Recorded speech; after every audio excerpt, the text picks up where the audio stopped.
We are now live. Thank you, Amy. Good afternoon, everyone, and welcome to the June 22nd, 2022 City of Asheville Multimodal Transportation Commission meeting. My name is Dennis Wetzel, and I'm the chair of this group. Our meetings continue to be held virtually, but there are many ways for interested parties to participate in this gathering. The City of Asheville Engagement Hub, which includes a variety of links and phone numbers, can be found in the Multimodal Transportation Commission page of the City of Asheville website. Visiting this page is the best way for you to take part in our virtual meetings. Members, staff, and guests, please remember to keep your microphones muted at all times when you're not speaking so we can minimize feedback and other background noises. I'd like to now welcome our commission members. Members, when I call your name, please introduce yourself and let us know what interest you represent. Randy Warren. Good afternoon, everybody. My name is Randy Warren, and I'm also on the Bicycle and Pedestrian Task Force. Hey, Randy. Kenny Armstrong. Hey, Kenny here. I also sit on the Greenway Committee. Hey, Kenny. Pat Katz. Hi, I'm Pat Katz, and I'm at large, although my husband is an avid cyclist. Hey, Pat. John Balsoni. Hi, John Bassoni, and I am on the Transit Committee. Hey, John. Maggie Ullman. Hey y'all, I'm on the Bike Ped Task Force. Hey, Maggie. Bill Loftus. Bill Loftus here. I'm on the Transit Committee. Hey, Bill. Leanna Joyner. Leanna Joyner. I'm also with the Greenway Committee. Hey, Leanna.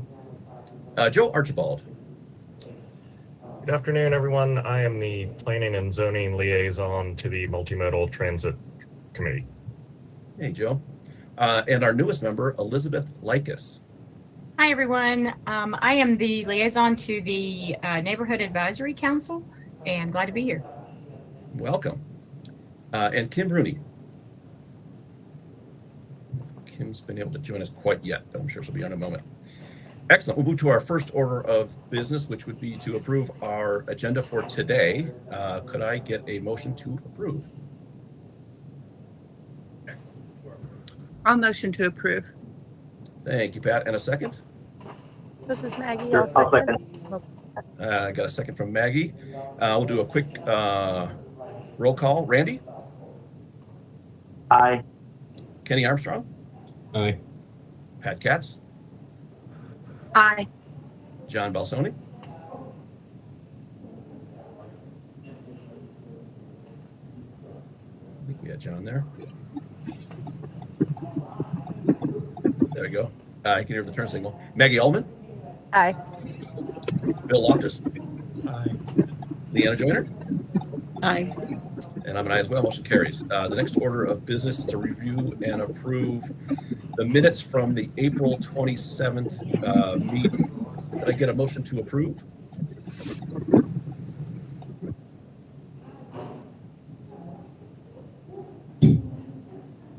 Thanks, Randy. I'll take that motion. And a second. I'll second. There's Kenny. Any comments on our minutes?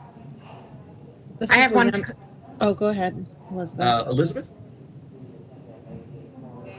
Oop, I think we lost your audio. I think we lost Elizabeth's audio. Oh, sorry. I was listed as present in the minutes, and I was not at that meeting. So just to be Okay, we'll accurate. get that updated. Yeah. Great, thank you. And Pat. this is Leanna. Oop, Leanna. My name was spelled a couple different ways, several times with an E at the end rather than an A. Just might be helpful for the record if it's Absolutely. reflected correctly. We'll get that updated. And I was listening in. I was at the airport, so I couldn't get a video, but I was listening to everything after the first 20 minutes. Gotcha. Okay. So we can make a motion to approve with those notes. Does that sound substitute motion? Good with that? Excellent. Yes. All right, Randy. Yeah, all right. So we'll do a roll call on that. Randy Warren. Aye. Kenny Armstrong. Aye. Pat Katz. Aye. John Balsoni.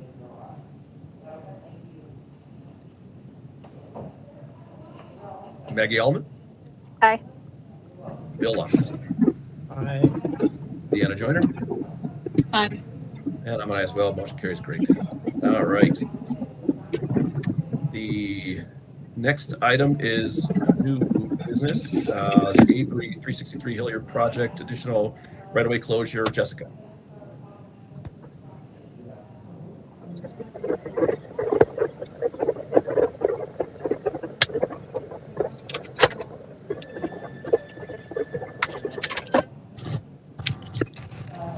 John, do you mind to mute yourself?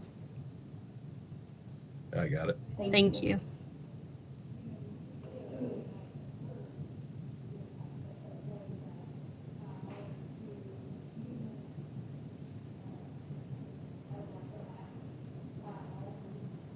Jessica, if you're speaking, we can't hear you.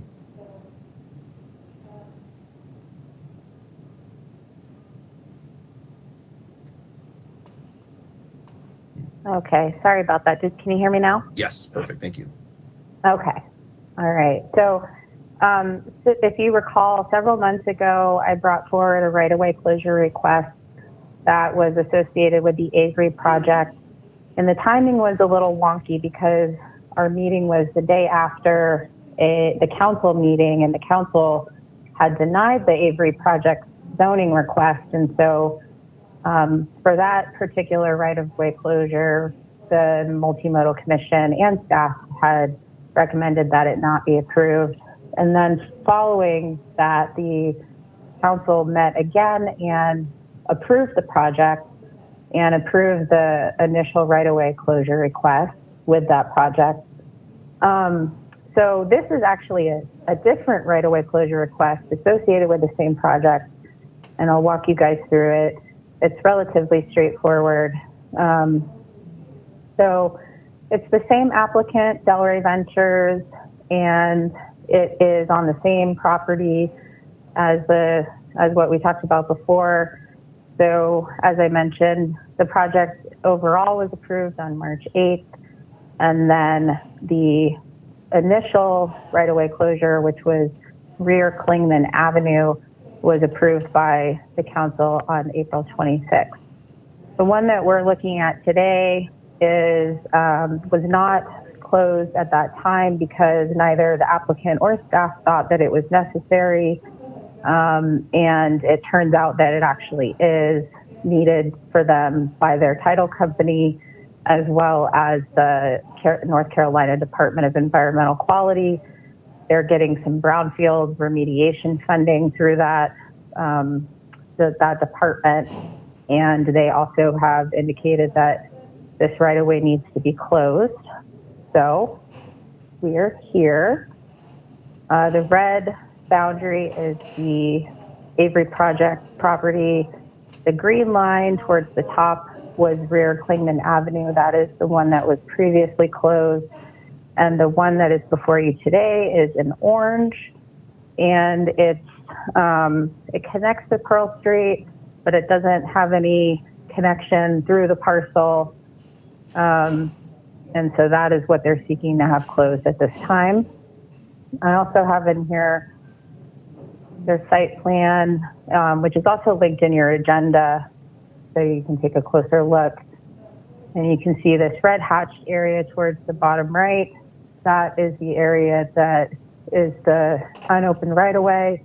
There is a sewer line in this area, so an easement will be maintained for MSD there, and there will be, no kind of permanent structures built within that.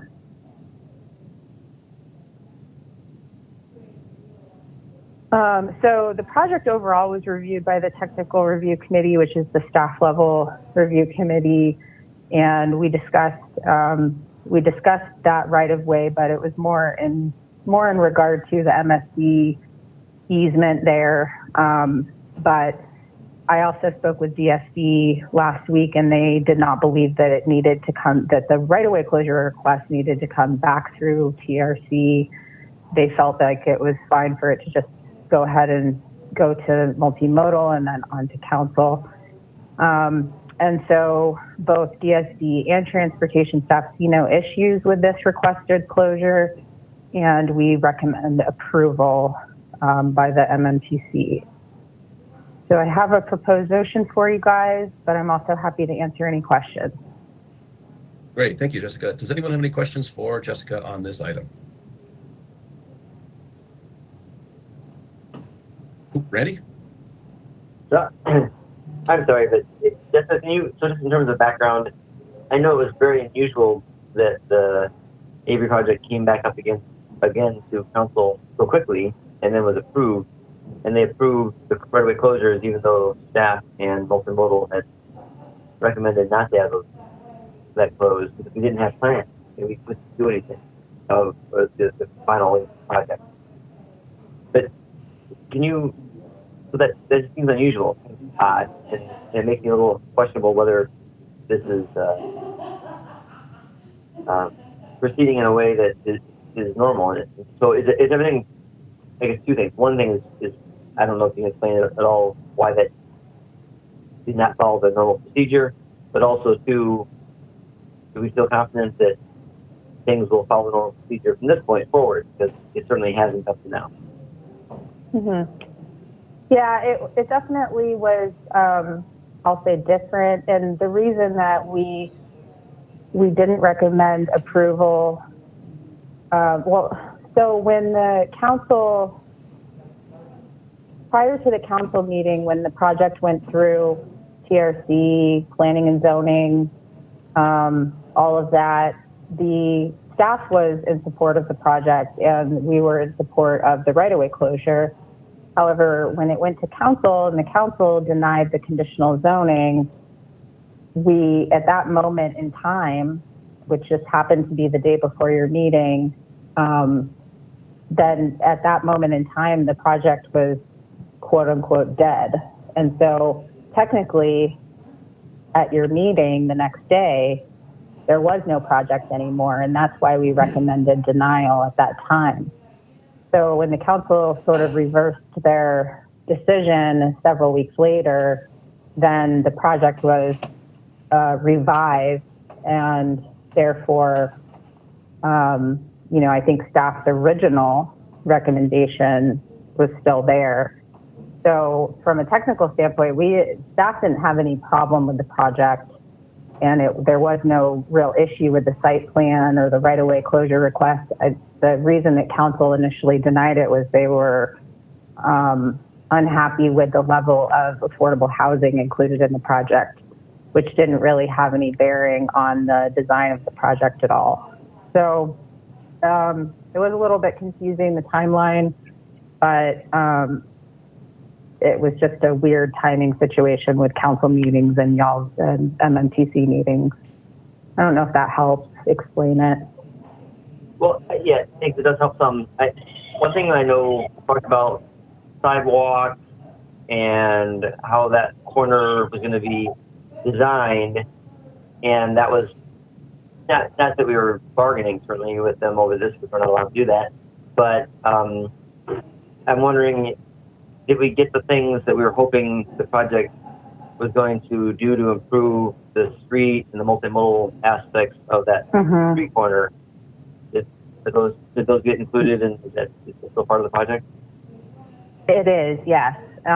It did get included. So we had initially negotiated with the developer for there to be a improvement to the bike lane facility on Hilliard, and that is still included in the project. So they will be, and you can actually kind of see it on the very bottom of this page. It's very difficult to see, but they are going to be bringing the curb line into their property by about 5 or 6 feet so that we can actually have a standard bike lane within Hilliard rather than it being kind of a shared space with the through lane.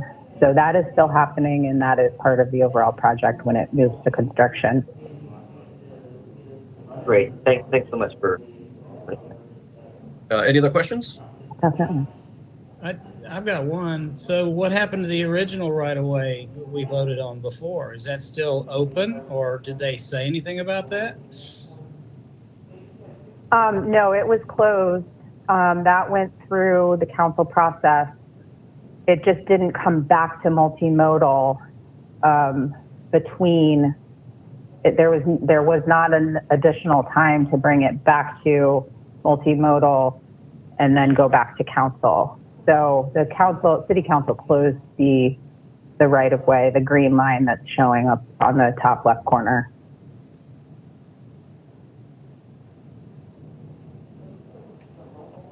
So the green line was the first right away. The second one, the one that we're voting on now, was not a part of the initial conversation because it wasn't thought to need to be closed. Now, with some new information, we now know that to be closed. And Jessica, if you can correct me if I'm wrong, it looks like the new plan will have essentially, this is parking spaces. It's going to be still open and, you know, passable, even though it's private property, but passable by people going through there. Right. And they can't build any structures in this area because there's a sewer line there. So it's essentially was the driveway, I guess, the access to the parcel. And so we originally didn't think it needed to be closed because it was just going to remain there and still be kind of used as a driveway. But the title company and NCDEQ is saying that it actually does need to be closed. All right, thank you. Any other questions?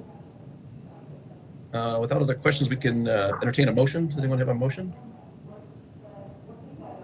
I'll recommend approval of the request to permanently close the unopened right-of-way west of Pearl Street between Patton Avenue and Hilliard Avenue associated with Avery project. Thank And you, I'll Leanna. second And it. Second second. from Pat. Thank you. Any other comments or questions? All right. Without comments or questions, we'll go to a vote. Randy Warren. Aye. Kenny Armstrong. Aye. Pat Katz. Aye. John Balsoni. John may have fallen off. Maggie Allman. Aye. Bill Loftus. Aye. Leanna Joyner. Aye. And I'm an aye as well. Motion carries. Next item of business. Thank you, Jessica. Oh, you're up for the next one. Is the bike lane proposal on Biltmore Avenue between Patton and Hilliard.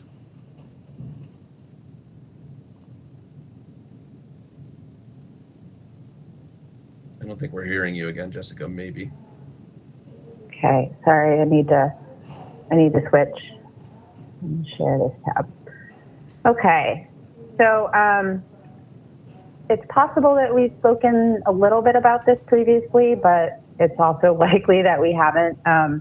So as you guys know, NCDOT is going to be repaving all of US 25, which includes Merriman.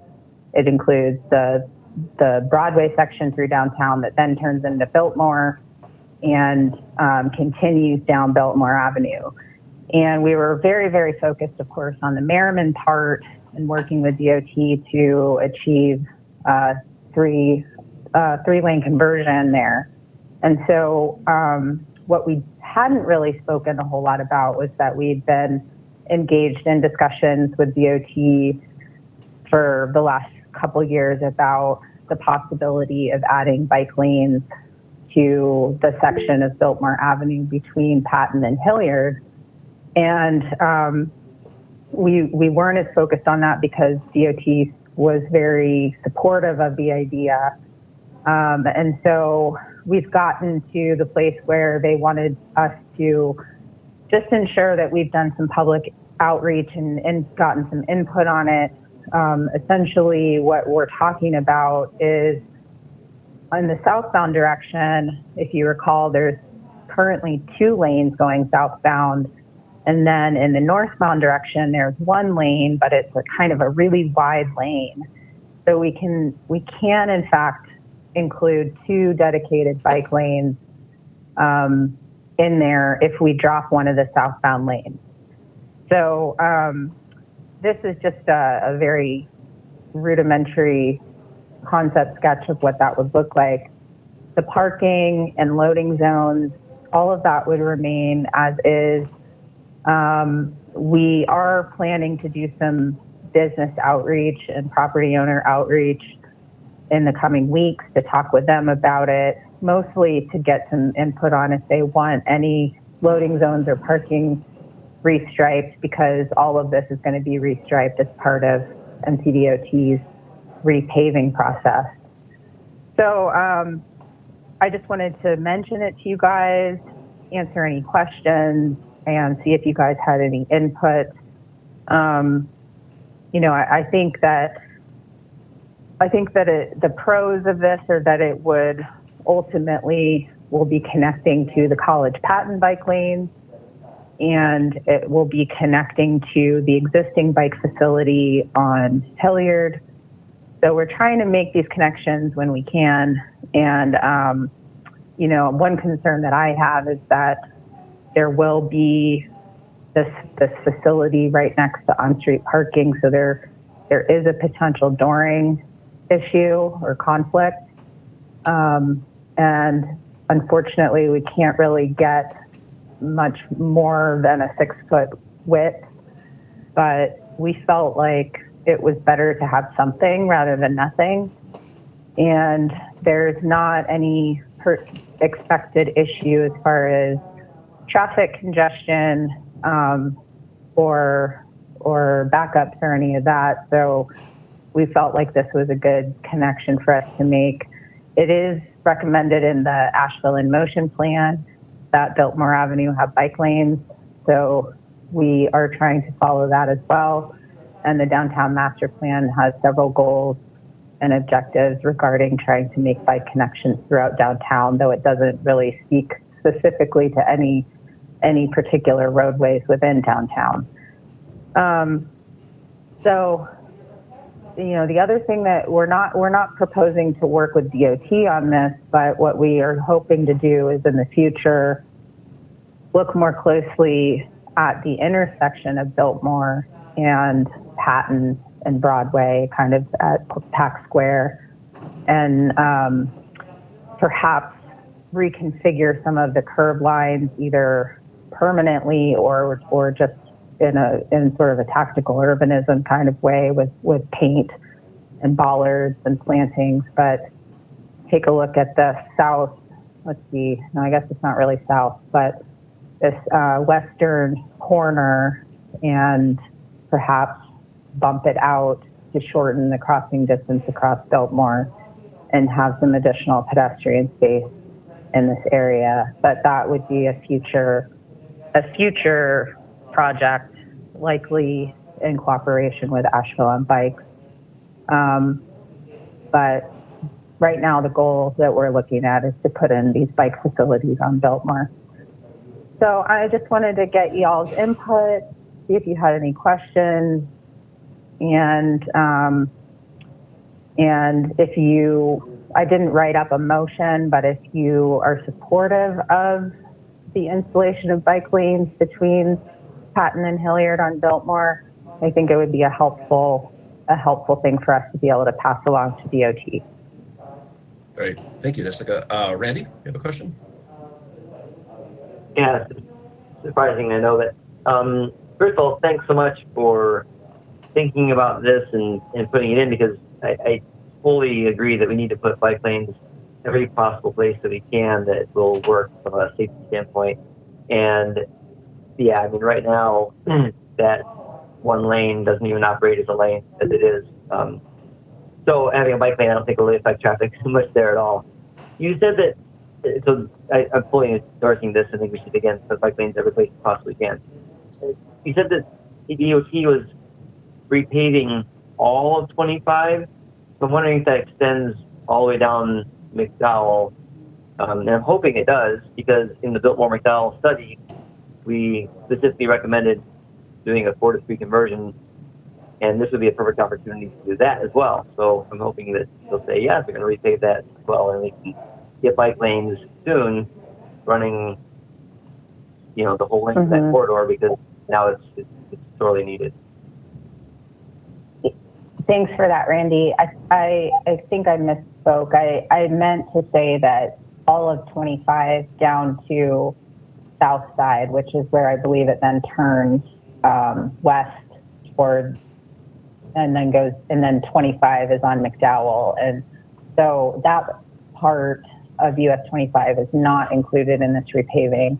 It's just down to Southside Avenue. Great, thank you. Kenny? Oh, sorry, Randy, please.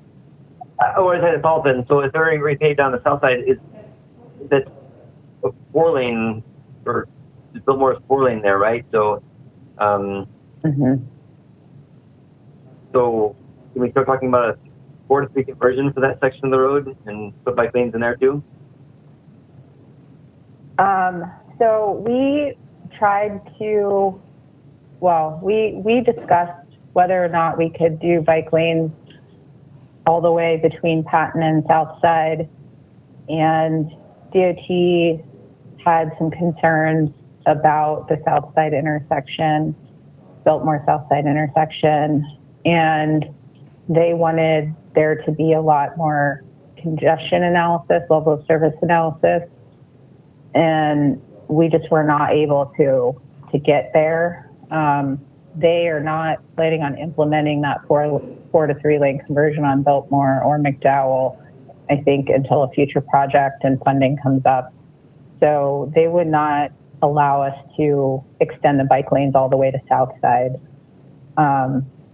So, you know, I think that's unfortunately one of the things that we had to sacrifice in the conversation, but they did not have any concerns about going to Hilliard. And so we kind of, I don't know if compromise is the right word, but that's where we ended up. Sure, I can understand. So in terms of the next level, and again, I think we all agree that we should have bike lanes there, and we also understand the barriers that NTDOT puts up to storing them in there. But what about then share arrows on the rest of it? If you can't have bike lanes, it's possible that share arrows, because if they're restriping, again, this is the one chance we have here is to do it. So even though share arrows are a very bare minimalistic, you know, facility that we could possibly put in, and it is questionable in terms of the safety that it adds, it still shows that bikes have a space on the road there, and they're allowed to be in the lane, and it is, you know, again, the bare minimum, but it is something that is helpful. Yeah, I think that's definitely a possibility. I don't see any reason why they would not be willing to incorporate that into the plan, and so we'll make sure that when we give them our striping concept for this section, that we have that discussion with them. Thank you so much. Okay, thanks. Pat? Yeah, I just had a quick question of where did the graphics come from? Because I'd like to see a bigger picture. It's kind of small on the screen.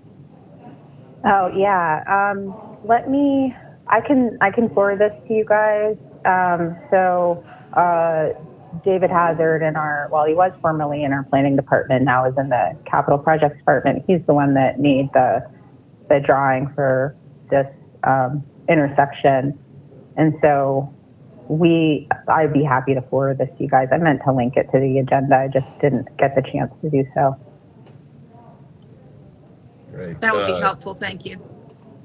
Thanks, Pat. Joe? I just want to tee off of what Randy commented about the Sharrows. I think it would be vitally important to get that on there coming from Southside, because that's the climbing hill. I mean, it's great that we're going from Hilliard up, which is kind of barely, you know, you've got some climb from, say, Hilliard up to like in front of the Aloft, but going from Southside, you know, if we're going to have bike lanes in the downtown part on Biltmore, we need to indicate that, hey, you may see a bike as you're climbing up this part of Biltmore. And frankly, if NCDOT is repaving all of 25, they should be putting Sharrows from Southside all the way to where the 4-to-3 conversion starts on Merriman. Again, I don't, you know, as Randy mentioned, it's the bare minimum, but at least it lets drivers know, and also then the bikers, like you should expect something other than just a car. So that would be my push to DOT. Thanks. Thanks, Joe. Kenny?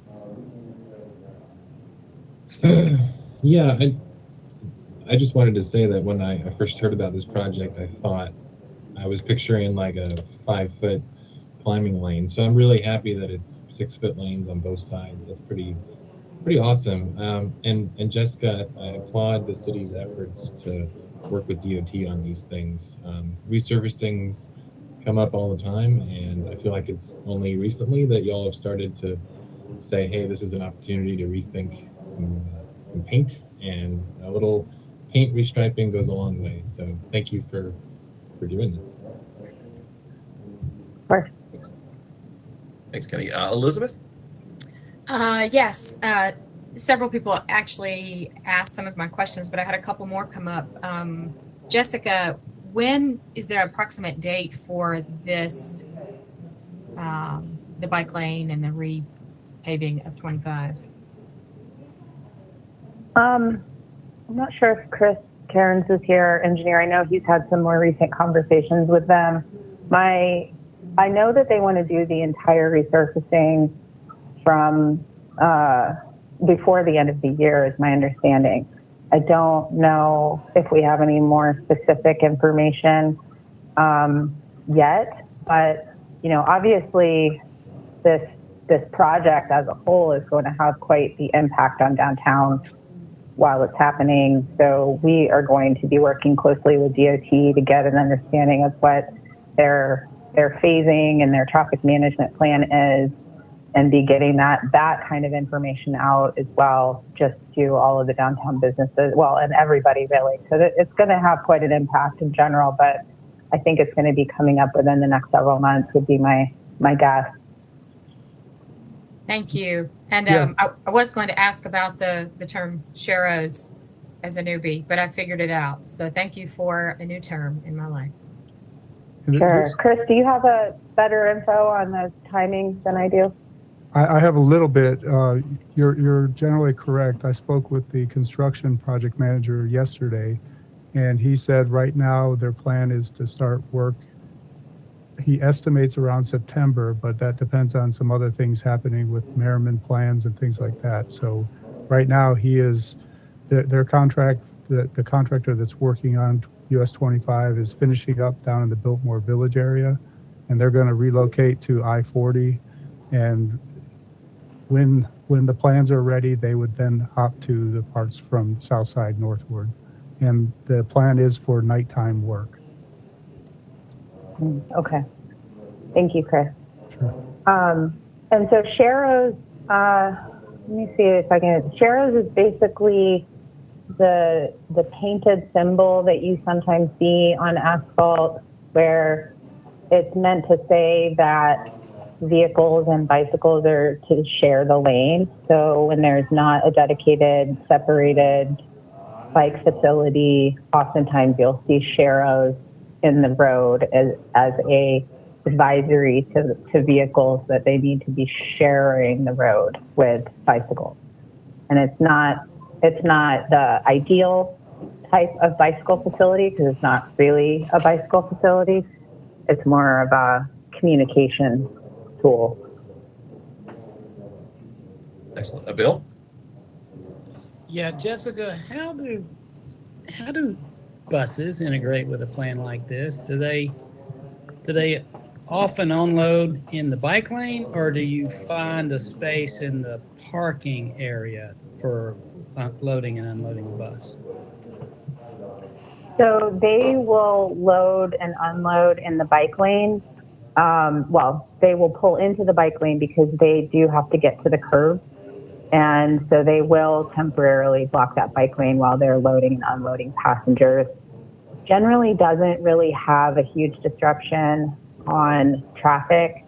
And in fact, sometimes you'll see like turnouts created or pullouts created for buses, but most transit agencies are getting away from that because it slows down service. So the temporary, hopefully very short stops that they make to unload passengers and load passengers has a very minimal impact on traffic flow. But they do need to get to the curb. But the bike lane is not at the curb, right? Well, I think where our bus stops are along this stretch, if I recall correctly, they are at the curb. There's one in front of the Aloft Hotel, and there's no parking at that particular spot. And so wherever there's wherever there's a bus stop, there's no parking in front of that stop.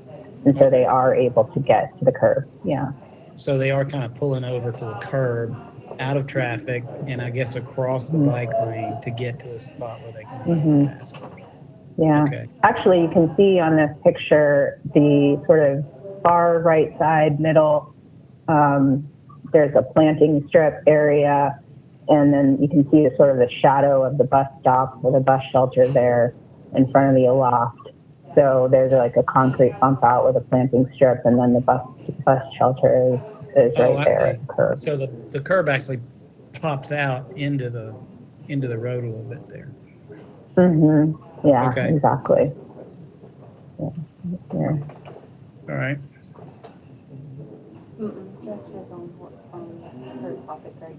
Excellent. Any other comments or questions?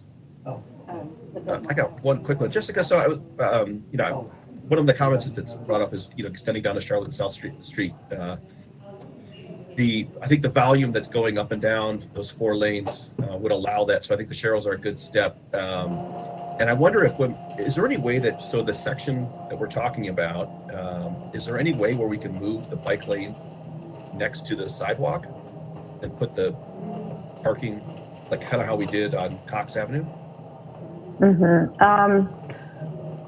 The short answer is no, because we have these concrete bump outs in certain locations. And so we can't, and we've got another one over here at Eagle Street. So generally no. If we were to ever do a street reconstruction, then that might be an alternative that we looked at. Even a 2-way cycle track would be maybe an ideal future project if there's ever a reconstruction project. But with this just being restriping, that was a little too much for now. Right. Okay. Excellent. Is there any other comments or questions? Does anyone would like to make a motion potentially?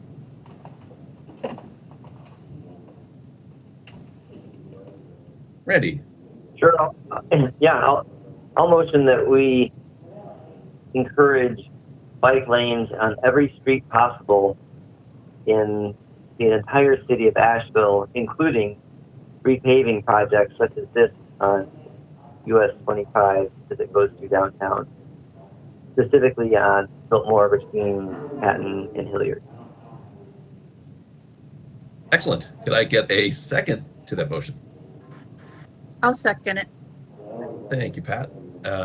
Any other comments or questions, discussion? All right, we'll do a roll call vote. Randy Warren. Aye. Kenny Armstrong. Aye. Pat Katz. Aye. John Balsani. Aye. Maggie Ullman. Aye. Bill Loftus. Aye. Leanna Joyner. Aye. And I'm an aye as well. Motion carried. Thank you. The next item is the revisions to the College Patton bike lane project design. Jessica. Okay, let me make sure. So unfortunately, I don't have the redesign, but I'm going to talk through what we're planning to do with our consultant, traffic planning and design. They haven't quite gotten to updating the design based on public input that we got. But basically, we're going to make a few minor changes, and I'll just walk through those with you guys and try to describe them as best I can. And so what I have up here right now is I'm zooming in on College Street near the Rankin intersection. So the Rankin garage is towards the top middle. And our original design is to have the parking located more internal to the street cross section, the bike lane being up against the curb. None of that's changing. What we heard on our walking tours and from business owners is that loading is a real concern, just in general in downtown, but particularly since we're looking at bringing down the cross section to one through lane, there's a higher likelihood of that through lane getting blocked with people double parking, commercial vehicles double parking. And so what we have decided to try is to essentially make all of these what are currently parking spaces, metered parking spaces, into loading zones. So this red hatched area is where there's a fire hydrant at the curb. The yellow hatched areas that you see right now are the existing loading zones, the existing loading zones are at the curb too, but we'd be bumping them into the street cross section. What we're talking about is taking these 4 parking spaces and making them all loading zone area. So loading zone on both sides of the fire hydrant. We talked to the Downtown Commission a couple weeks ago about this, and I think generally they're supportive. I think parking for personal vehicles is still a concern that they have. So there was a conversation about whether or not we could try doing like a time limited loading between up till 11 a.m. and then afterwards be used for parking again. So that's something we might consider. We haven't spoken with parking services yet about that. We did try to do something like that where we had part of the day in the morning was loading and then the rest of it was parking meter. We did that on Haywood Street after the reconstruction. Kind of had mixed results and mixed feedback from the business owners on that, but this could be another opportunity to test it. So nothing about the design here is changing overall. It's just removing these parking spaces and making them loading zones. Are there any questions about that? Joe? Okay, oh, I'm sorry, Bill, did you have a question? No? Okay. No, I didn't. So okay. Joe? I think this is great. The eliminating parking spaces, I see no problem with that whatsoever. I mean, there's parking deck right across the street. I have always found parking in said parking deck. The only concern I would have is should we be looking at keeping one space as an accessible space? That would be the question I would have, or the comment that I would make. That seems like something that we should be doing. Whether or not we want to look at doing the timed loading or not. Yeah, I can see like in the evening, you're probably like on a Friday at 6 o'clock, you're probably not going to have any loading. But even then, I still think it would be at that point, the rest of them just revert to accessible parking spaces. Like, I don't know that we should make them general parking spaces, if that makes sense. But otherwise, I think this is a great idea. Okay, yeah, no, that's a good comment. Thank you. And in fact, like Randy said about we should be putting bike lanes on every street, we should be eliminating on-street parking on every street or making it priced for what it should be, which is like $5 an hour. Randy? Okay. Yeah, I had a question. So I echo what Joe's saying, and I think that the car parking spaces there are not necessary, except that if there is no loading or unloading going on and no parking there, I could see that lane being used as a traffic lane. And so it may be advantageous to have one spot remain, maybe it's accessible, a spot as parking, just so that if people see that open space, it looks like a travel lane, people, as we know, will use space as they see it's available. So that would then create more traffic next to the bike lane there. So it seems like to me there's an advantage to having that buffer there.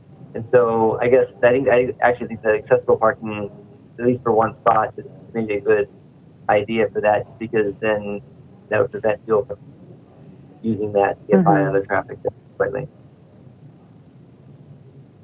Okay. Yeah, I hear that. That makes sense. I guess another quick question that brings up, Jessica, is I presumed that there would be designation like you're showing in the picture, hatching, to denote it as a loading zone, that it's not, that there is some kind of pavement marking that says this is not a travel lane. That's the plan, yes. And you know, if we have parking or loading, this would be a place where we wouldn't have vertical delineators. We could, I do believe that we're planning on putting in some armadillos in this location because people can kind of roll over those. But yeah, we would, the expectation or what we plan to implement is that there would be pavement markings to show that these are loading zones, fire zone.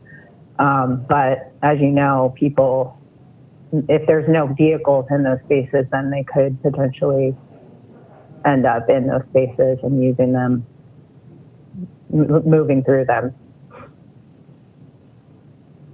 So, well, yeah, we need to talk with our consultant about that and see if we can come up with some more creative ways to keep folks out of there and using it as a travel lane, a vehicle travel lane. I do have a couple other places I wanted to show you guys too, just FYI changes.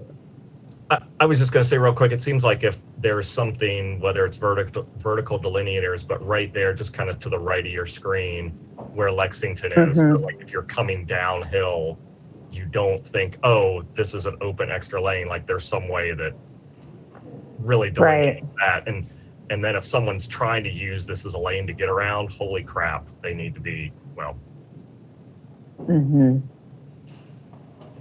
Yeah, yeah. Bill, do you have a comment on this section? Yeah, it's just, it seems like, I just had a crazy thought, is that you're opening up space here, Jessica, right? Essentially what you're doing, right? Why wouldn't we want to design it as more of a walking space? You know, that section of the street is tight if you're a walker. It's almost like you don't want to be there because it's so tight. If we're opening up space, why wouldn't we want to make it more of a dedicated walk space as opposed to try to put something else in there?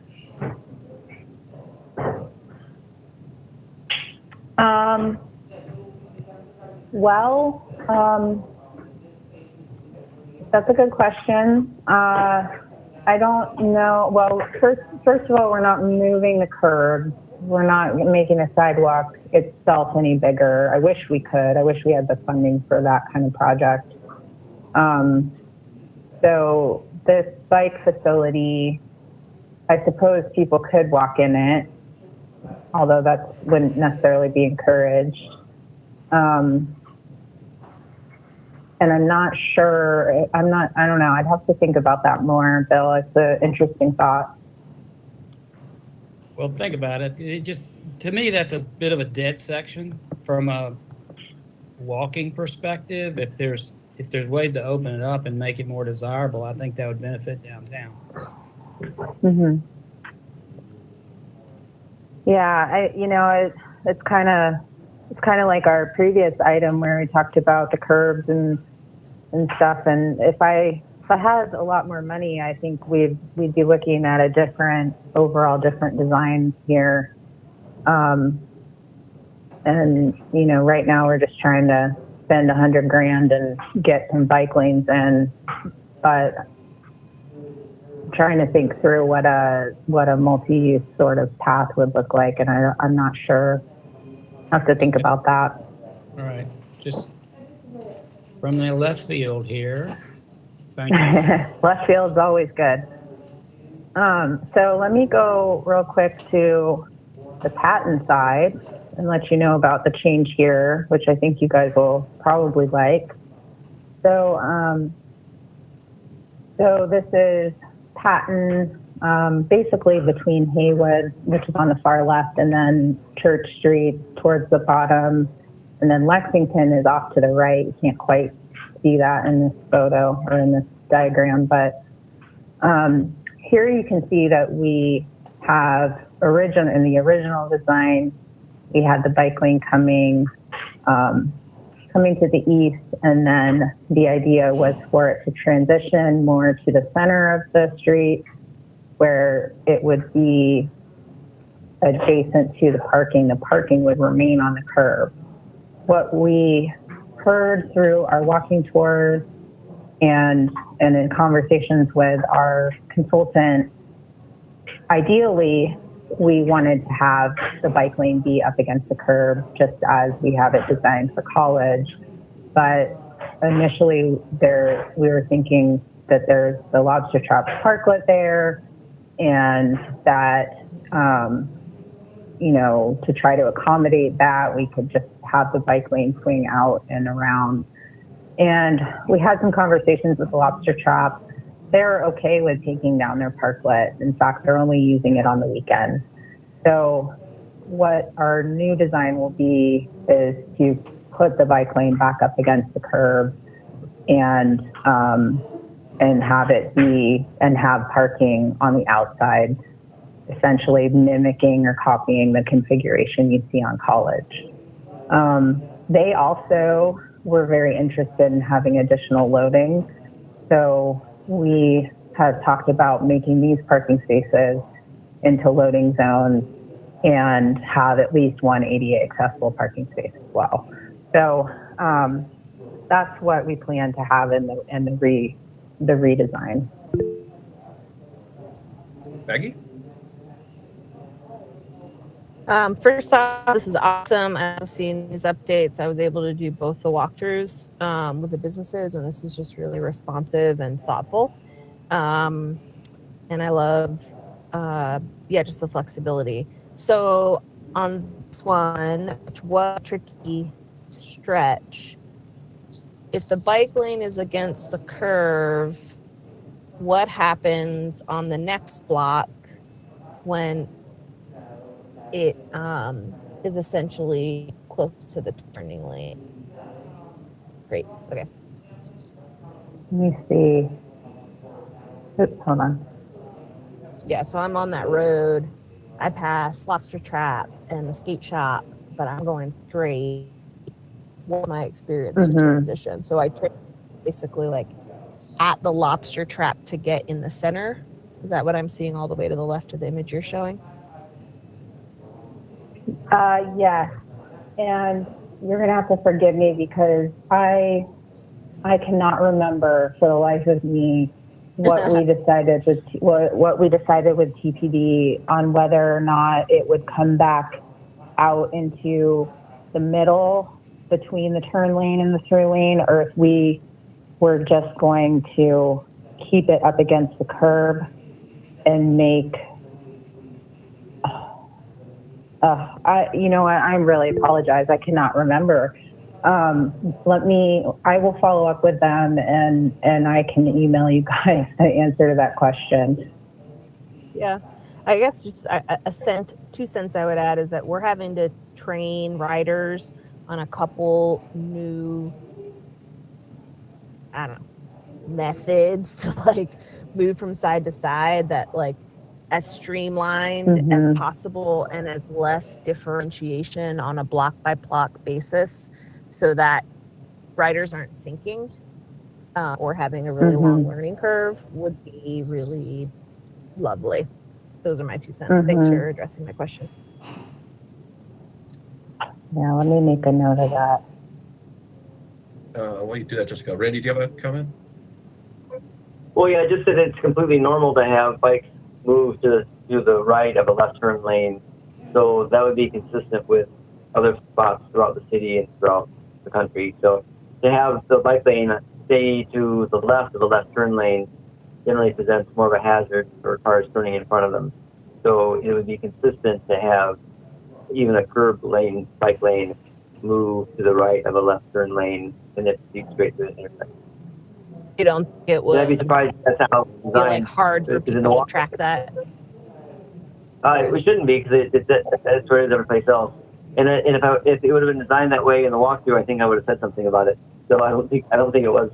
designed to stay on the side there. Got it. Okay, I retract my inclination.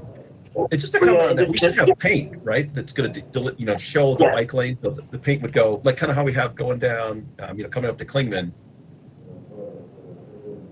Yeah, and then we can also decide as a city practice where we put green paint. So we had green paint in the bike boxes, which makes sense. But sometimes cities will decide that they'll put green in the conflict areas where a lane of traffic would pass over through a bike lane. So if we decide to do that, then we would have green paint in that spot. So maybe it'd be easier for the cyclist to see as they should proceed to the right of the left turn lane.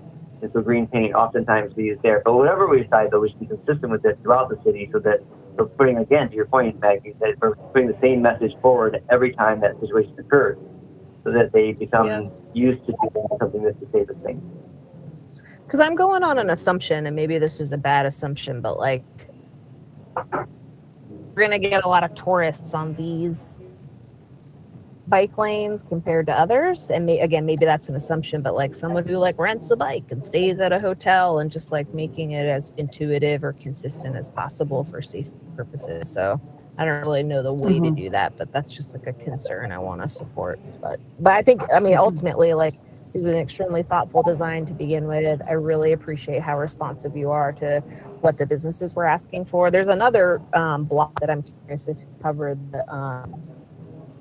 the big hotel had some loading space issues, basically one block north from where we're looking now. So I don't know if I'm jumping the gun, but I'd love if there's any updates on that block too.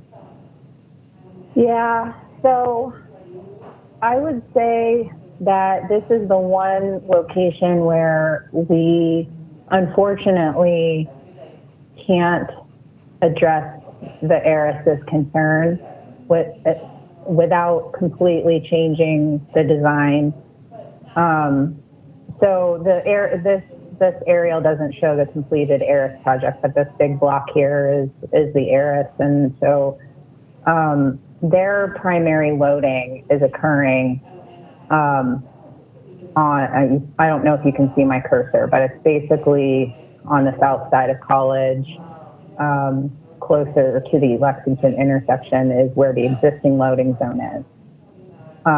The bike lane here obviously is on the left side of the road, which is where their loading zone is. Well, I shouldn't say their loading zone, because loading zones are not dedicated to any particular business or property. But this is the loading zone that they frequently use. They obviously raised significant concerns with the removal of that. Our design did and still does have a loading zone being added to the north side, so essentially moving it from the south side of College to the north side of College. And that is not something that they are happy with. However, loading zones are not, like I said, they're not dedicated to any one particular business or property. And so, that's one thing that we unfortunately are not able to remedy to their liking. So it's going to be something that they're going to have to adjust to. I will say that, they do have their own kind of loading zone on the front side of their building, although obviously they don't want to bring in things in their front door. But they also have the ability to use their access off of Patton that comes up to the top of their garage structure and to their back door. So I'm hoping that they can just make some logistical adjustments and move forward. Yeah, Jessica, to that point, I feel like they've done a pretty good job of kind of balancing between their post-construction construction parking that they've had and then that loading zone that's active all the time. So there's usually, in my experience in the last 3 years or so, there's been multiple construction vehicles in that little stretch there, as well as their loading happening. So I feel like they're already kind of using that space twice as it is. So it seems like, with a little bit of adjustment, it should work out.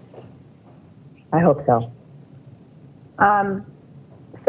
the one other change I wanted to mention is on this block of Lexington between College and Patton.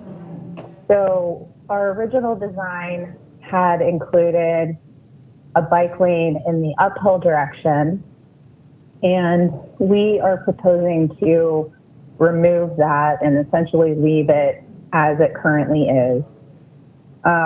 The original idea was that there is bike lane on Lexington to the north and to the south, and it would be really nice to be able to connect those two, even if it's just in the uphill side.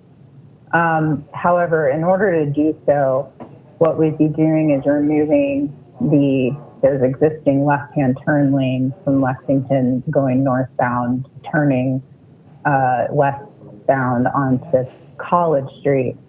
And the block here is so short. There's a lot of turning movements at this intersection going northbound to westbound. And we felt like there's likely to cause a lot of backups if we remove that left-hand turn lane. And in conversations with Ashwaubenon Bikes, they felt like that the bike lane in this uphill direction was not the priority need here as looking at this project as a whole. So our proposal is to remove this and just leave it as is on Lexington. Ready? And that's the last of the changes. Yeah, thanks, Jessica. And I understand the concern. It seems to me that we could maybe have a compromise, though, that maybe we could do a share arrow up through the point of the turn lane and then have a bike lane the rest of the way.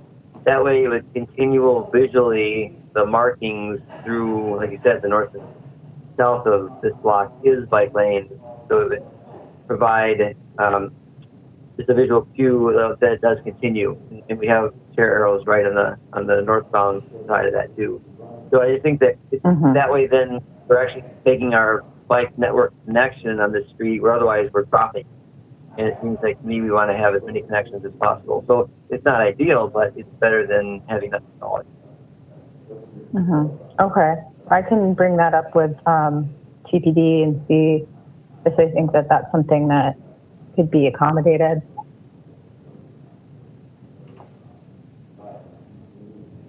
All right. Any other comments or questions? Jessica, it seems like there's so much in flux here that maybe we come back one more time before we do a vote. Does that make sense to you? Yeah, I think that would be okay. Trying to think about timing. So your next meeting would be in late July, and we can't put a bid document out until after July 1 anyways. So I think that we can do that. Obviously, we want to get a bid document out as quickly as possible, but we haven't even received the refined design yet. So my guess is that would be fine from a timing perspective. Jessica, does this go to council for approval also? Well, it would go to council for approval of a contract for the implementation if it's over $90,000. Thanks. Yeah. Okay, great. I think there's obviously a few open ends, but overall I think it looks fantastic, and it's really amazing how quickly this has come together. So it's very exciting to be connecting these spaces. All right, so the next item is the recommended speed limit change. Chris. Good afternoon, everyone. I'm Chris Cairns with Traffic Engineering at the City of Asheville. And I just wanted to share some speed limit changes. We haven't done any since, I think, August of 2020. So we have some that we are preparing for recommendation to the council in July. So I wanted to share those with the group. I have a map. Let me share that. It's I'm going to start out big, just showing you the overall where we're talking. There are 5 changes recommended right now. One of those is a state road, but let me go one by one. I just kind of have them, and these all have come from either request for traffic calming, operational concerns, or something similar. So I'll go through those very quickly. Gay Street, this goes next to the Montford Center. There is no speed limit today. It's a one-way street with a lot of activity there, including people walking up the hill as part of the recreational activities. So we look at this and believe that 15 miles per hour is appropriate for this type of facility. And I'll just go through these, and feel free to stop me, or I'll just go through and we can talk about them one by one if needed. Beverly Road. Real quick, so there's no posted speed limit, which means the default is 35 miles an hour as it currently stands. So it's a 35-mile-an-hour speed limit right now on Gate Street, right? By default, that's correct. Thank you for clarifying that. I should have mentioned that. Yes, and that is in the pop-up. That's kind of small for y'all to see, but Beverly Road, this is something where we did have a request for traffic calming, and even though it qualifies for that, the road is too steep to put any kind of speed, vertical speed deflection in. So what we did was actually focus in the area between Avon Road and Newhall Creek Road, where there's a lot of activity with the commercial and the recreational things, and people park and will walk in the road or walk across the road. So what we're doing here is recommending a drop from 30 miles per hour to 25 miles per hour with some increased pedestrian warning signs. And we really wanted to separate the operationally from the part to the south, closer to Tunnel Road, because it really does change the nature in this area. And again, that was going to 25 miles per hour. Moody Avenue in western part of the city, that's another one where we're recommending 25 miles per hour. It is currently posted 30 miles per hour. You would be challenged to drive at that speed. Just to be frank, there are some new speed humps, and they're spaced closely enough that they were very effective, and we do not want anybody thinking that they should go 30 miles per hour. So that's primarily why we are reducing the speed limit to 25. We add that. I'm sorry. And then when they were on the speed humps, are those the signs that say, speed hump, 20 miles an hour or anything like that currently there? Yes, there are, Randy. There are advisory signs in each direction, and we may update those to even go down to 20 for the advisory, but have the regulatory speed at 25 miles per hour. And Norwood Avenue, this one has been around a while. A request came after seeing some changes that were made back in 2020. Now we looked at it more closely, and it is not codified. So as Randy mentioned earlier, that means that the default speed limit is 35 miles per hour, which is totally against the nature of this road. So we are recommending 25 miles per hour, more in tune with the residential nature of Norwood. And that goes between Murdoch and Farwood. And the last one, DOT actually recommended. We expressed some concerns with some of the activities happening east of Fairview and east of London. And they said that they recommend consolidating the speed limit between Fairview Road and basically where the creek is, a little bit west of Caribou Road. That's going to be dropped to, let me make sure I got this correct, 30 miles per hour from 45 miles per hour. It will remain 45 to the east. So I wanted to share this with you, and if you have any questions, I'd be glad to answer and take any feedback. Thanks so much, Chris. Thanks for also bringing these. I know that, I don't know if we recommended the speed limit changes come to multimodal, and I'm not sure if that was ever codified or not, but I really appreciate you taking the initiative to show us anyway. That last one there too on Sweet Creek, it's 20 miles an hour once you get to the lower village too. So the 45 to the 20 miles an hour is a pretty abrupt change. And I ride that road fairly frequently because I take Caribou, off that too. So it is unnerving to have 45 mile an hour speed limit there, and cars feel like they really want to go really fast there. And even though that's been repaved there, and the rest of it's being repaved in Littlemore Village, that's only going to encourage. It's much safer for cyclists now because it was dangerous road conditions to ride on, but also then it encourages cars to go faster because they feel faster too. So dropping the speed there to 30, you said, that spot? That's correct, and they are waiting. In order to make that change, they need our ordinances to be in agreement with their recommendation. So that is what we will recommend to City Council. Yeah, that's great. I mean, I think that in terms of the bigger picture on that road too, we need to figure out. I mean, because eventually Sweeten Creek's going to have an NCDOT project. You know, who knows what's going to happen? But right now, it looks like a multi-use facility further to the south, and so that is a bike way and goes into town. And so this at least is a step in calming that down a little bit to create at least the beginnings of what could be a bike network that's safer in that area. So thanks for lowering that there. Like I said, I think obviously we need to keep going lower on that too. And then anyway, so yeah. It's real quick too. Just want to know on the other side of that, that's a state road. Is that right? It is. Yeah. Because the speed limit is still posted there at 45, right? For the most part, yes. Yeah, which is ridiculous because you can't again drive 45 on that street safely either. So, so if you could put one more on your list in that area, that'd be a great one to have a list. Seems like 35 at maximum would be the safe speed on that road. Elizabeth? Yeah, just to follow up on that, Chris, I know you were telling us what's already in the works, but with Randy's comment, as the DOT is adding the Greenway and totally redoing 81, Swananoa River Road, I imagine that y'all will be lowering the speed limit there too, since we'll have more bikes and that whole area is going to be changed according to the GAP plan. Is that generally how that works? Well, we will have to work with DOT on that, yes. And DOT, I'm still learning how they do it, but they have to have a local recommendation and it goes through their central office in Raleigh. So, and I will definitely have this on the list to discuss.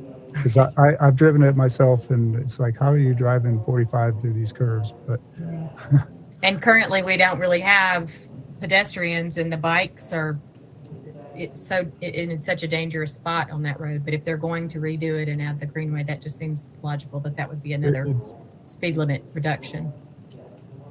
It does make sense. Thank you. Is Chris, some people had kind of talked about additional streets, and I know Bill, you had talked kind of offline about a street. I don't know if we could bring it up here to kind of introduce it and see if it makes sense to fit it into this or some point in the future. I'd like to, because that was the request from the aesthetics committee. Since we're talking about street speed limits, you want me to go ahead and share? Yeah. I can stop sharing. Well, I don't mean share the. Oh, okay. Yeah, I can share information. Sure. What street? I'm sorry to interrupt, Bill. I'll just say that it did take us some research to get these to the list, but we can definitely take whatever you're saying now and consider it for future speed limit changes. Well, this is definitely future. It's been brought to our attention by the 26th Aesthetics Committee that they intend to go to council and recommend that the speed limit on Patton between Westgate and eastward, where that big vision is that they've been working on for 30 years, that they're going to recommend that speed limit, planned speed limit, be reduced to 25. And they want to pass that to council. The request to us as multimodal, they like us to also agree with that suggestion. And the reason they want it is that their fear is that if the speed limit is not lowered on that critical section, that's kind of the big vision for the city for many years, then it jeopardizes the design of that process. So we've been asked just do we agree with that point of view? And if we do, they'd like to know that. So that's essentially what I'm bringing to the table at this moment. And so, Bill- Bill, as I understand, I'm sorry, Chris, please. No, Dennis, I think you were going to ask what I was going to ask. Go ahead. Okay, so as I understand it, we're talking about the transition of maybe the Commander Bodum Bridge, and as it comes in, so now it's carrying a bunch of weight and a lot of volume, and as we transition that to more of a local street, the design and how that street will look and how it's set up that we're going to be using for the next 50 years will be defined based on that speed limit, because if it's too high, then it's going to be, we have to allow for, wider lanes and that kind of thing. But if we slow it down, then we can have a more neighborhood friendly, pedestrian and bike friendly design going through that section. Exactly. It allows the design work from NCDOT's perspective to take on a street design as opposed to a road design. Okay. Jessica, do you want to add something here? Sure. So that concern has also been raised to DOT from staff, and we recently were awarded some grant funding from the MPO to do, I guess what I'll call some analysis and looking at potential. I don't know if redesign is the right word, but to try to address that concern. DOT, and I don't want to put words in their mouth, but I think their opinion is that this whole thing has already been designed. And we don't agree with the design and the design speed of this section of Patton. So this grant activity is the goal of it is to try to help address that. Timing wise, I think the timing is pretty tight. And so we're having a kickoff meeting internally with staff, multi-departments, to talk about this grant project and what we hope to accomplish, I think in a couple weeks. So I think if the Multimodal Commission wants to, it probably would be more appropriate to talk about it and have some graphics and things to show you perhaps at our next meeting.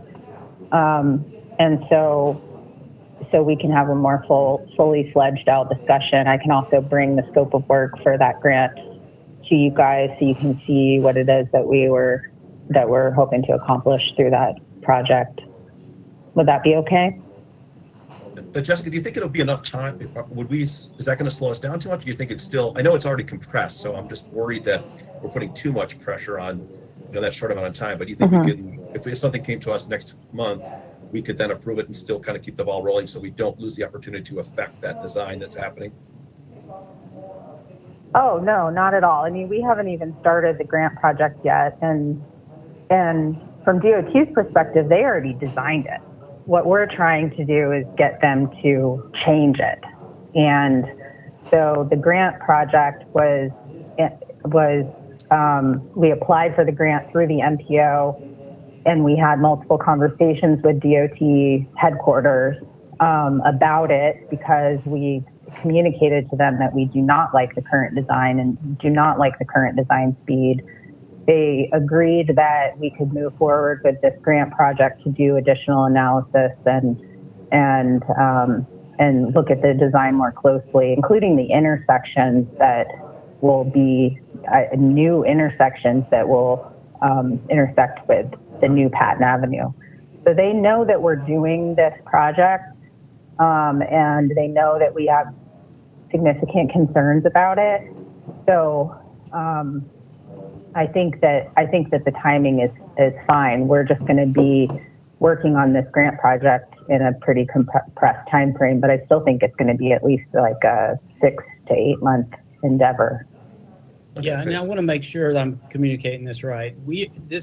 I'm not trying to communicate what a design should look like. What they want us to consider is, do we want to specify that the speed limit on that road should be no more than 25 miles an hour? And here's why they want to do that. Because if the city agrees that to be true, then that forces them to open up their design, or probably even change their design. Because if it's 35, they have requirements that they have to meet that we're not going to like from a design perspective. But if we say first that the speed limit on that road should be no greater, that street should be no greater than 25, then that forces them to make design changes along the lines that you're suggesting, Jessica. So there's a speed limit requirement that they have to live with, and right now they're living with 35, and that does not allow certain things that we want on that street. So what we want to go back and say is we want this to be a 25-mile-an-hour street because we want it to be a street and not a road. Does that make sense? Yes, that makes sense to me. I just don't know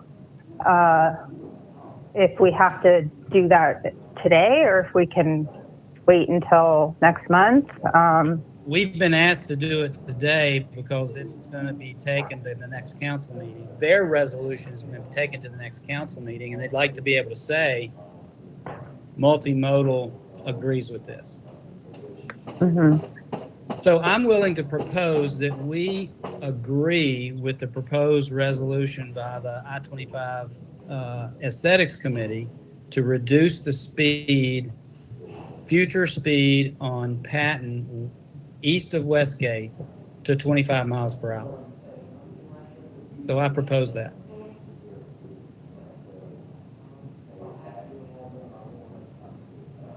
Sorry. Randy, please. I'll second the motion. Now we can discuss. Okay. So we have some discussion. So we're going to move Chris's recommendation to the side right now. There's another issue. Jessica, can we introduce this without it being a part of our agenda and make a motion today? I think technically yes, because we have an item related to speed limits on the agenda. Perfect. I wish we had like a copy of their resolution or something, but that's okay. Okay.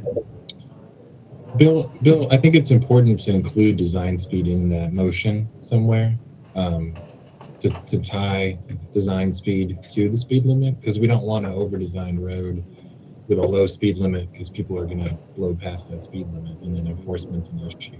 So that would be my only comment in your motion. I support it, but I think there should be a line in there saying we want it to be 25 and redesigned if possible to match. Well, let me read the two sentences that are at the bottom of their whereas statement.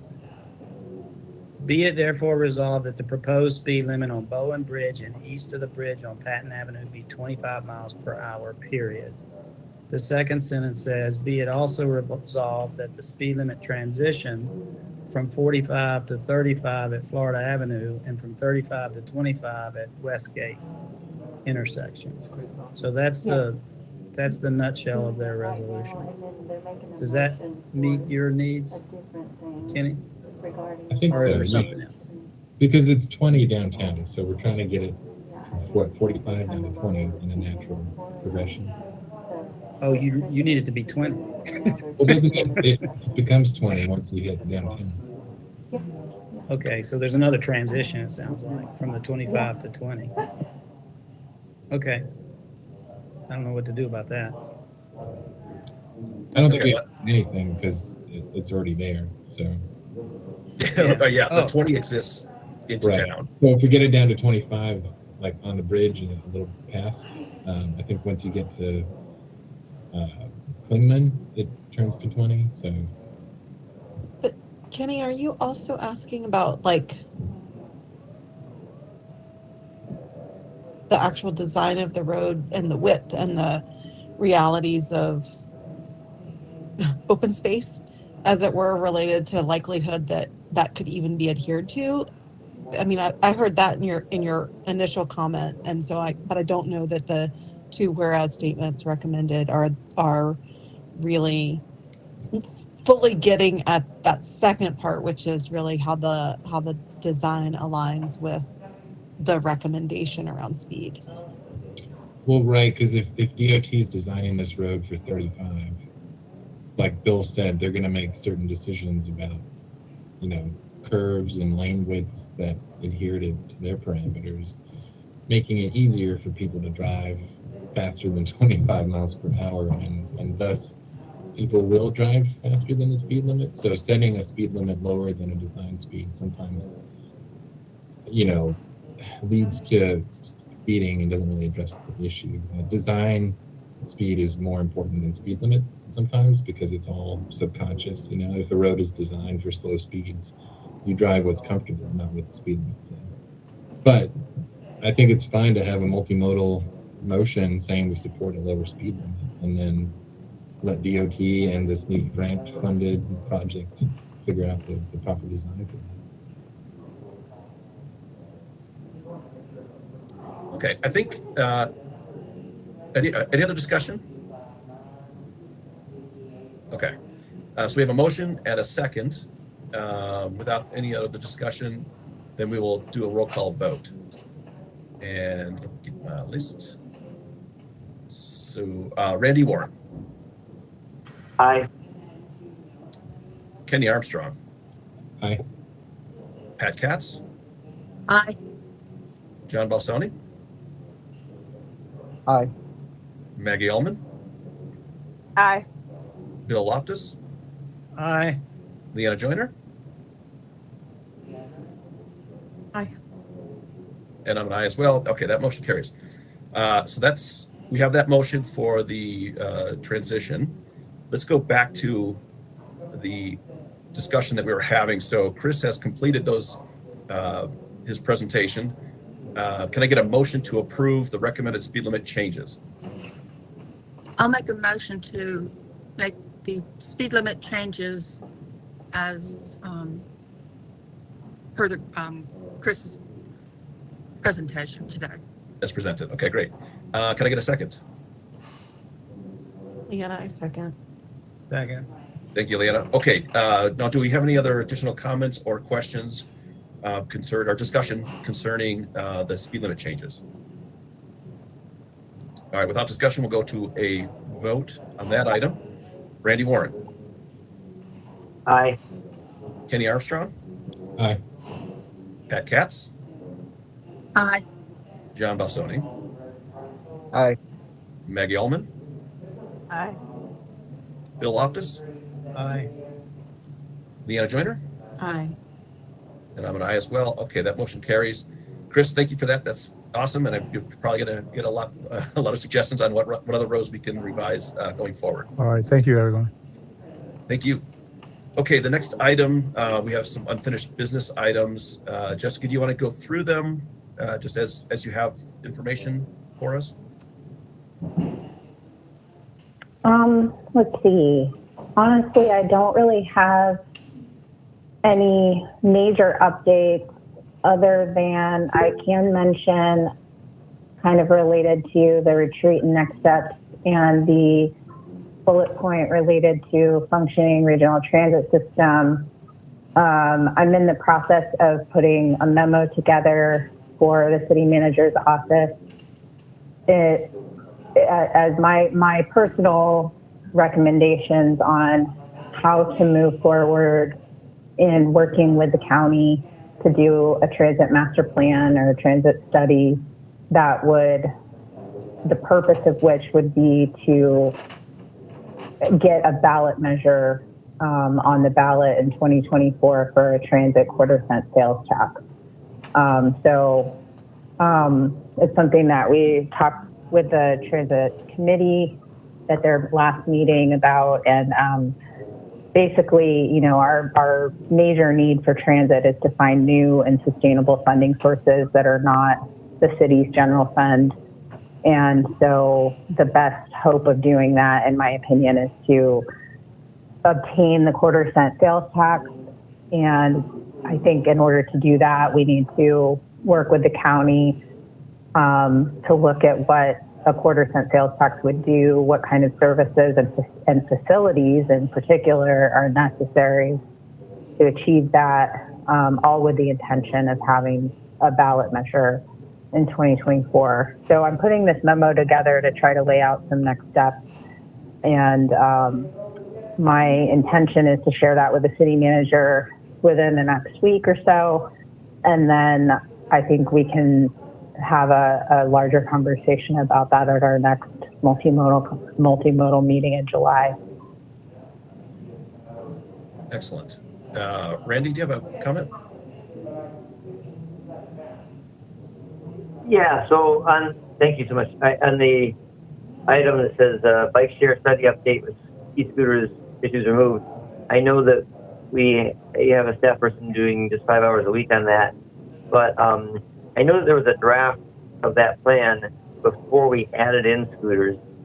And it seems like if we could go back to that draft, we might be able to move this forward faster rather than trying to dissect the scooters from the existing draft.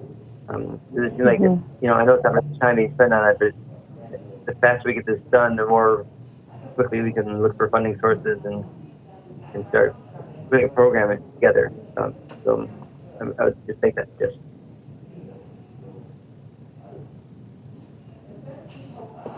Okay, I don't know how far they got with the draft before they started putting e-scooter stuff in there. It was almost 100% complete. It was we were ready to vote on it, and then the scooter dump happened.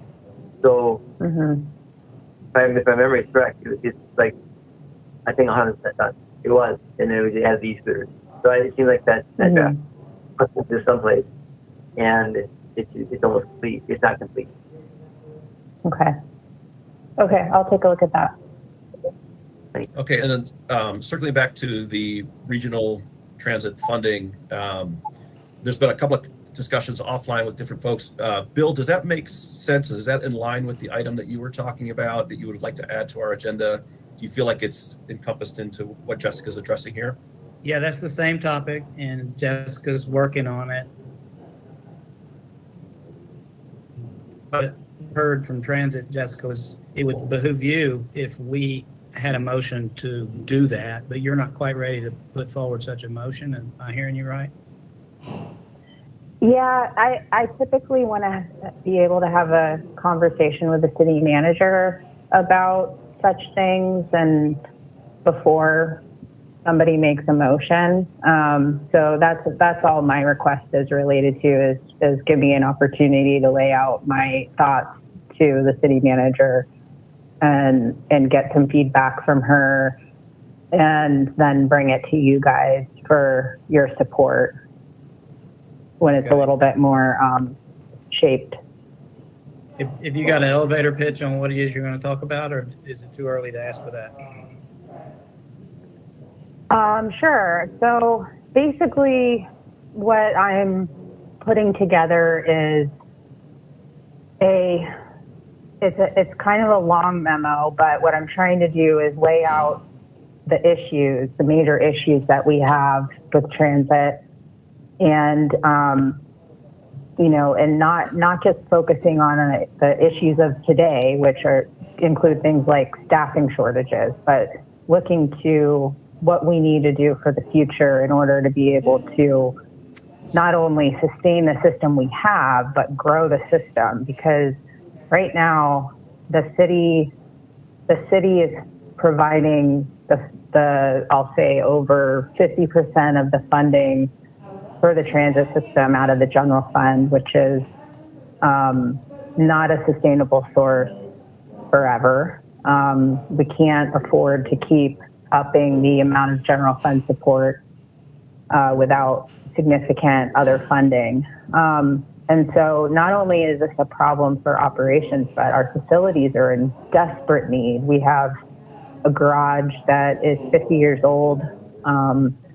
We can't even fit more vehicles at the garage. So, you know, the more we want to expand our transit system from an operational standpoint, we also have to think of the back of house functions and how that needs to be there as well to support the system.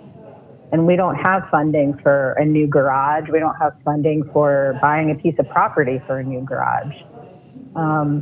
We also have a downtown transit center that, although it was newly renovated, it's still on a very tiny piece of property and has, insufficient facilities for the level of ridership we have. And we were able to secure the property to the south in order to do a future expansion, but we don't have funding for that expansion.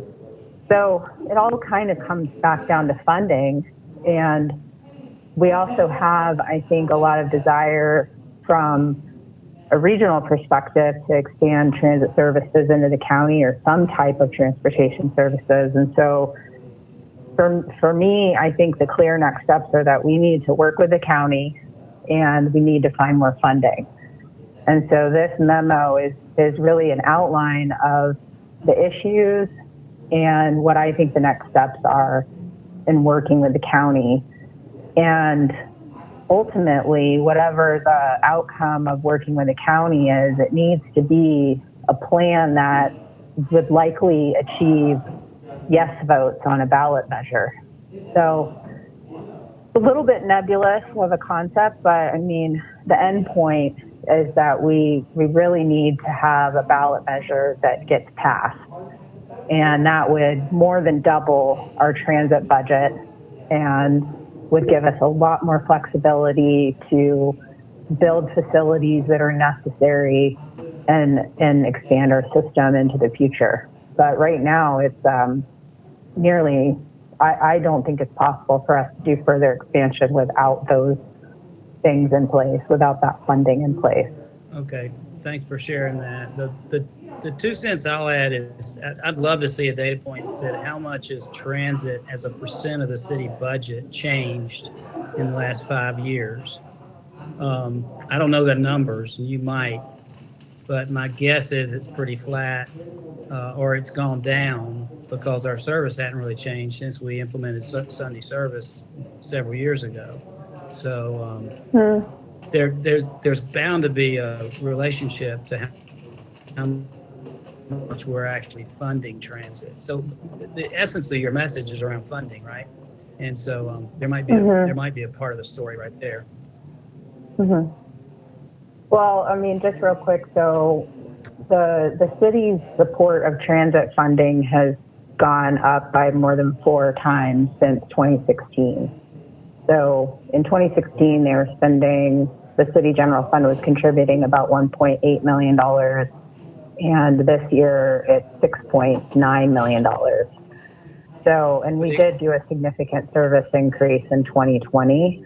So it has increased substantially, and that is not a trajectory that we can continue. Huh. That's weird. Okay, well, I stand corrected. But I thought the budget was like 15 million or something like that. The budget for transit? Yeah. Yeah, it's about 13 million or so this year. And so about 7 million of that is from the city, and then there's some that comes from the city general fund. Then there's also money that comes from parking, and about $1.6 million. Okay. And then there's federal funds and state funds. All right, I'm sending us down a rat hole. I apologize. I'll That's okay. Stop. Maggie, do you have a comment on this item? Yeah. I guess the first thought is just I appreciate your videos. We do need substantial resources to build the walkable community we need, and the community that isn't reliant on automobiles with all their carbon emissions, et cetera. So the big picture, long term, I love. I guess where I have questions, or not even questions, is like there's a couple really big, massive things lumped together, and I wonder about the staging. And again, I really appreciate the vision of like thinking towards a 2024 ballot measure and what we need to do to get there. But it sounds like that chunk of working towards conversation with the county, and the county hasn't really even started to do transportation planning. and I'm basically just like repeating all the things you're saying, but it makes me wonder like what type of support will this need over time? Because it might need to be bitten into chunks that are like their own pretty substantial efforts to move forward and get support for. And I think we should, but I don't know, just an initial reaction. Yeah, I think you're right, Maggie. I think that the support that's going to be needed is going to be needed from multiple angles, and not just transit advocates or transportation advocates, but healthcare advocates, food access, climate access or climate activists and food access. But like it's such a broad-based kind of support that will be needed. And I think that the county's been having their ear bent about transit and transportation recently. Well, not just recently, but more so recently. And there have been conversations between the city manager and the county manager about the concept of doing a joint transportation or transit planning effort.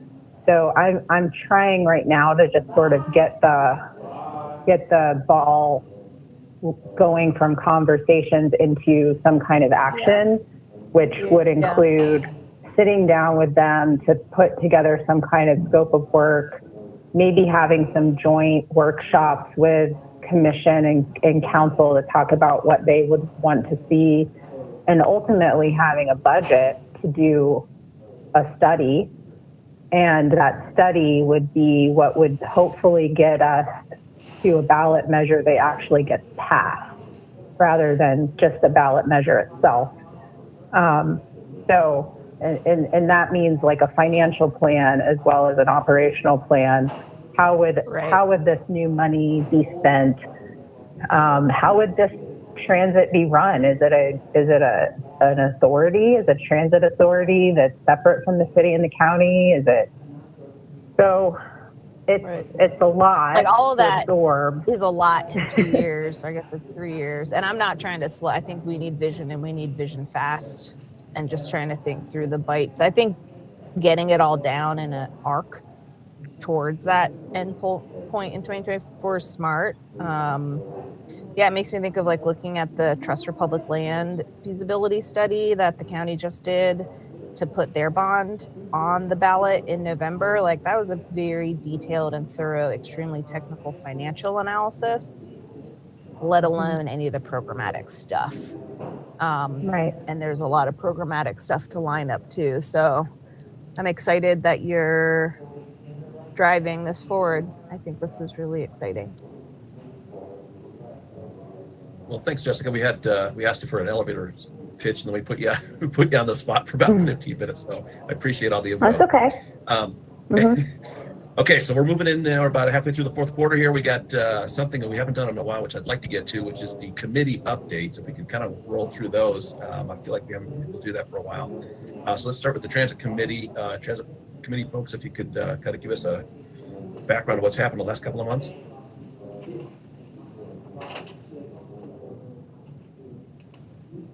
Wow, I hadn't prepared anything. We've had a few active. The good news is we're having some engaging meetings, so that's good. The most recent, of course, was bringing up this thing with Jessica. What can MMTC do to support you in finding ways to get more money and so forth? So we're certainly behind what Jessica's doing now in terms of what we just talked about. We've also had a lot of interesting conversations around just frequency and reliability, and what are we aspiring to? The problem with transit right now is we're minimizing routes because we don't have drivers, and so we're woefully poor on frequency anyway when you compare it to what best looks like.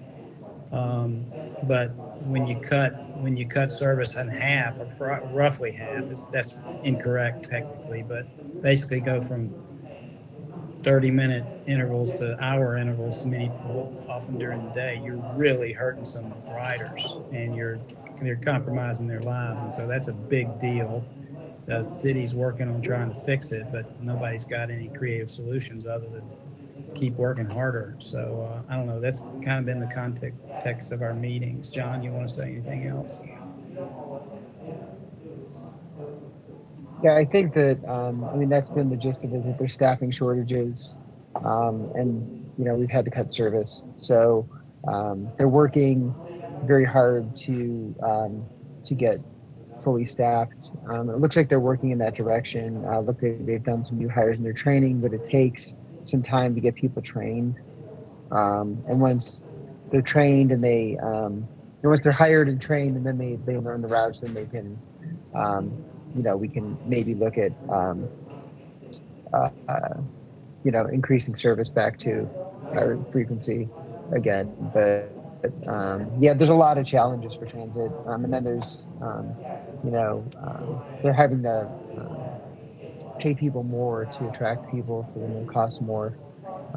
So there's a lot of issues. It seems like, I think that Jessica said that for 2023, there's a $1 million shortfall in the budget. Is that right, Jessica? I don't know if Jessica, this current fiscal year, so 2022. This current So fiscal yeah, year. right. Yeah, 2020, right now okay. we've got $1 million shortfall. Yeah. So I mean, it's pretty bleak right now. But the Yeah. good news is that we're meeting regularly, and we have a transit committee. We have some members that are active, so that's the plus. Excellent. That's good to hear. I know it's been a long battle to get to that point. Okay, let's move over to Greenway Committee. Our last meeting was a field trip.